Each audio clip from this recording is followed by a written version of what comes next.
नमस्कार, स्वागत है आप सभी का यूपी ट्रिपल एससी वीडियो 2018 भर्ती री एग्ज़ाम के बाद एक्सपेक्टेड कट ऑफ को लेकर के बात करेंगे for all category UR OBC SC ST female PH freedom fighter ex serviceman. Last year की कट ऑफ से भी कंपेयर करेंगे और इस बार जो परीक्षा हुई है आप सभी जानते हैं पिछली बार वाले एग्ज़ाम में काफ़ी ज़्यादा धांधली हुई थी, जिसकी वजह से भी आप सभी को कट ऑफ ज़्यादा देखने को मिला था। तो इस बार पिछली बार की तुलना में कट ऑफ कम जाने के 100% चांस है। अटेंडेंस भी अगर आप देखेंगे तो 36% के आसपास। पेपर का लेवल देखेंगे तो जीएस का सेक्शन हर शिफ्ट में कठिन था और कुछ शिफ्ट में जीएस का सेक्शन ज़्यादा कठिन देखने को मिला। रीजनिंग का जो सेक्शन था ज़्यादा कठिन नहीं था, लेकिन पेपर लेंदी था, सॉल्व करना पड़ रहा था, टाइम टेकिंग था, जबकि इस परीक्षा में आप सभी के लिए समय की बाध्यता थी। सबसे पहले आप सभी को यहाँ पर एक ऑफिशियल लेटर दिखाना चाहेंगे। यूपी ट्रिपल एससी आयोग की तरफ से ये ऑफिशियल लेटर जारी किया गया था 22 मई 2019 की डेट में। इसमें कुछ भर्तियों में नॉर्मलाइजेशन को लेकर के लागू किए जाने को लेकर के निर्णय लिया गया था, लेकिन इसमें आपकी भर्ती शामिल नहीं थी वीडियो 2018 की। और इसके पहले जब पेपर हुआ था उस समय भी नॉर्मलाइजेशन नहीं लागू किया गया था। तो क्या इस बार यूपी ट्रिपल एससी की तरफ से नॉर्मलाइजेशन लागू किया जाएगा? नोटिफिकेशन में भी कहीं पर भी नॉर्मलाइजेशन को लेकर के निर्देश नहीं है और ना ही नॉर्मलाइजेशन को आप देखेंगे जिस भी भर्ती में नॉर्मलाइजेशन लागू करना होता तो वहाँ पर एक फार्मूला भी दिया जाता है कि इसके फार्मूले के आधार पर नॉर्मलाइजेशन करेंगे। और कोई भी एग्ज़ाम हो, अगर एक से अधिक शिफ्ट में या फिर एक से अधिक दिन में अगर परीक्षा होती है तो नॉर्मलाइजेशन किया जाता है। लेकिन आपकी भर्ती में डाउट है, संदेह है, इसको लेकर के हम लोगों को थोड़ा सा प्रयास करना होगा और विशेष करके उन अभ्यर्थियों को जिनके शिफ्ट कठिन है, जैसे कि 27 की सेकंड शिफ्ट, 26 की सेकंड शिफ्ट। सबसे अगर आसान शिफ्ट जैसा कि आप लोग बता रहे हैं उसके आधार पर अगर देखा जाए तो सबसे आसान शिफ्ट 26 की फर्स्ट शिफ्ट को मान सकते हैं और सबसे कठिन शिफ्ट 27 जून की सेकंड शिफ्ट को मान सकते हैं। ये लास्ट ईयर की कट ऑफ है, एक बार आप देख लीजिए। इसके बाद फिर इस बार कितनी कट ऑफ जा सकती है एक्सपेक्टेड बताने का प्रयास करेंगे आप सभी को।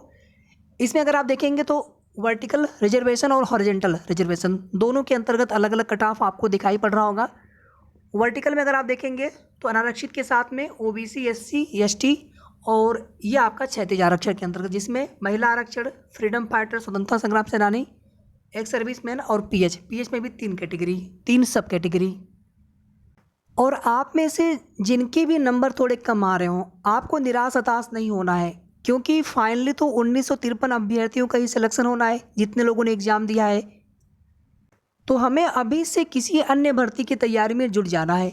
जो भी तैयारी में कमी रह गई थी उस कमी को दूर करना है। आगे ग्राम पंचायत अधिकारी की भर्ती की परीक्षा होगी, कनिष्ठ सहायक 2022 का एग्ज़ाम जल्दी ही आपको देखने को मिलेगा। नई भर्ती भी आ रही है, कुछ भर्तियों के आवेदन अभी चल रहे थे, या फिर इसके अलावा भी किसी अन्य भर्ती की तैयारी आप कर सकते हैं जहाँ पर आप एलिजिबल हो या फिर आप तैयारी कर रहे होंगे। तो हमें कहीं ना कहीं तैयारी करते रहना है।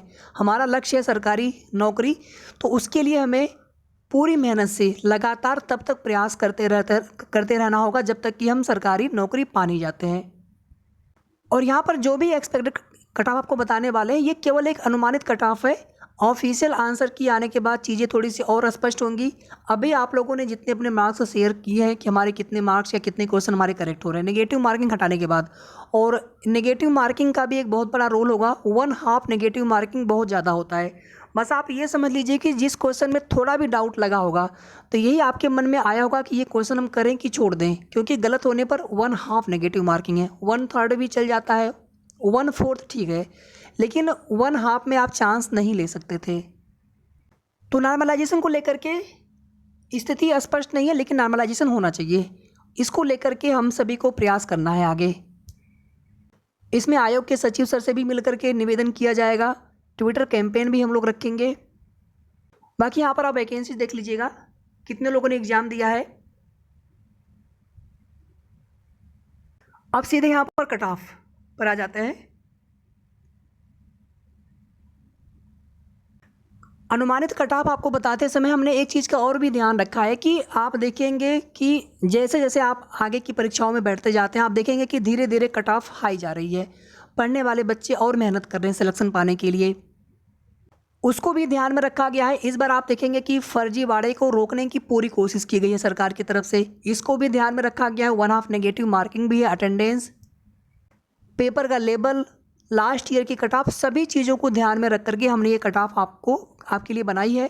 फिर भी अगर आप इससे सहमत ना हो तो आप कमेंट करके आप ज़रूर बता सकते हैं कि लगभग कितना कट ऑफ जा सकता है। और सबसे पहले आप सभी से एक रिक्वेस्ट है कि आप लोग अपने मार्क्स ज़रूर शेयर करिएगा, या नंबर ऑफ क्वेश्चंस या फिर मार्क्स, नेगेटिव मार्किंग हटाने के बाद। तो यहाँ पर देखिए यू बार की जो कट ऑफ है 205 प्लस माइनस जा सकती है, 205 प्लस माइनस 5 जा सकती है। प्लस माइनस 5 का मतलब है कि 200 से लेकर के 210 तक। अभी ऑफिशियल आंसर की आए नहीं है, ऑफिशियल आंसर की आने के बाद ये जो प्लस माइनस आपको 5 दिख रहा है, मतलब 10 की रेंज में दिख रहा है, इसको थोड़ा सा कम किया जाएगा। अभी अनऑफिशियल आंसर के हिसाब से मैंने चेक किया है, तो थोड़ा सा इसको हम एक रेंज में लेकर के चल रहे हैं, क्योंकि कई क्वेश्चन के आंसर आपको चेंज देखने को मिल सकते हैं ऑफिशियल आंसर की में। अगर 2 से 3 या 3 से 4 क्वेश्चन में भी बदलाव हुआ तो हर क्वेश्चन 2 नंबर का है, 1/2 नेगेटिव मार्किंग, मतलब कम से कम 8 से 10 नंबर का फ़र्क पड़ जाएगा। तो इसी वजह से हमने यहाँ पर प्लस माइनस 5 लिखा है। इसके बाद देखिए ओबीसी कैटेगरी में 200 प्लस माइनस 5 यानी 195 से लेकर के 205 तक। एससी कैटेगरी में देखेंगे तो 190 प्लस माइनस 5 यानी 185 मार्क्स से लेकर के 195 मार्क्स तक। यानी जिनके 185 और 186 हो आपको भी पूरी उम्मीद रखना है, और जिनके 193, 194, 195 या ज़्यादा हो तो फिर तो आपके चांस पूरे रहेंगे। और जिनके कम हो, हमने बिल्कुल वीडियो की स्टार्टिंग में ही आप सभी से निवेदन किया है कि आप लोग निराश नहीं होंगे, ये केवल एक अनुमानित कट ऑफ है। फाइनल यहाँ एग्जैक्टली कट ऑफ कितनी जा सकती है, जब फाइनल मेरिट लिस्ट तैयार होगी तभी चीज़ें स्पष्ट होती हैं। तो पहले से हताश निराश होने के बजाय अगर हमारे कम नंबर हो या फिर एन एवरेज नंबर हो तो भी, और अगर अच्छे नंबर हो तब भी हमें तैयारी करते रहना है किसी न किसी अन्य भर्तियों के लिए, समय अपना यूटिलाइज करते रहना है। एसटी कैटेगरी के लिए यहाँ पर देख लीजिए 170 प्लस माइनस 5 यानी 165 टू 175। फीमेल के लिए देख लीजिए 195 प्लस माइनस 5 यानी कि 190 मार्क्स से लेकर के 200 नंबर तक। अभी आपके नंबर ऑफ क्वेश्चन जितने करेक्ट हो रहे होंगे, आपने अनऑफिशियल आंसर की से अपने मिलान किया होगा, ऑफिशियल आंसर की आने के बाद उसमें बदलाव होगा, इसीलिए हमने यहाँ पर प्लस माइनस 5 ले रखा है। इसके बाद आगे देख लीजिए फ्रीडम फाइटर 185 प्लस माइनस थोड़ा सा आप मान करके चलेंगे। एक्स सर्विसमैन में 165 प्लस माइनस थोड़ा सा आप मान करके चलेंगे। पीएच कैटेगरी में पीबी के लिए जो पीबी सब कैटेगरी है 200 प्लस माइनस 5 आप मान करके चलेंगे। पीडी में 165 प्लस माइनस और ओए में 185 प्लस माइनस। बाकी हमारी ईश्वर से यही प्रार्थना है कि जितनी भी हमने यहाँ पर कट ऑफ आपको बताई है एक्सपेक्टेड, इससे भी कम कट ऑफ जाए फाइनल मेरिट लिस्ट में और आपका सिलेक्शन हो जाए।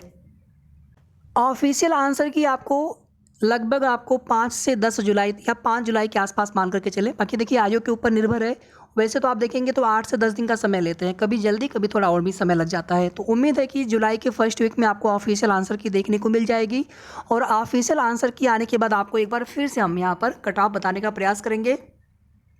लेकिन आप लोग प्लीज़ अपने मार्क्स ज़रूर शेयर करिएगा अभी भी, और ऑफिशियल आंसर की आने के बाद भी आप शेयर करेंगे। वीडियो को आप सभी प्लीज़ लाइक कर दीजिएगा, शेयर भी आप सभी कर सकते हैं, और अगर आपने अभी तक चैनल को सब्सक्राइब न किया हो तो ज़रूर सब्सक्राइब कर लेंगे। धन्यवाद।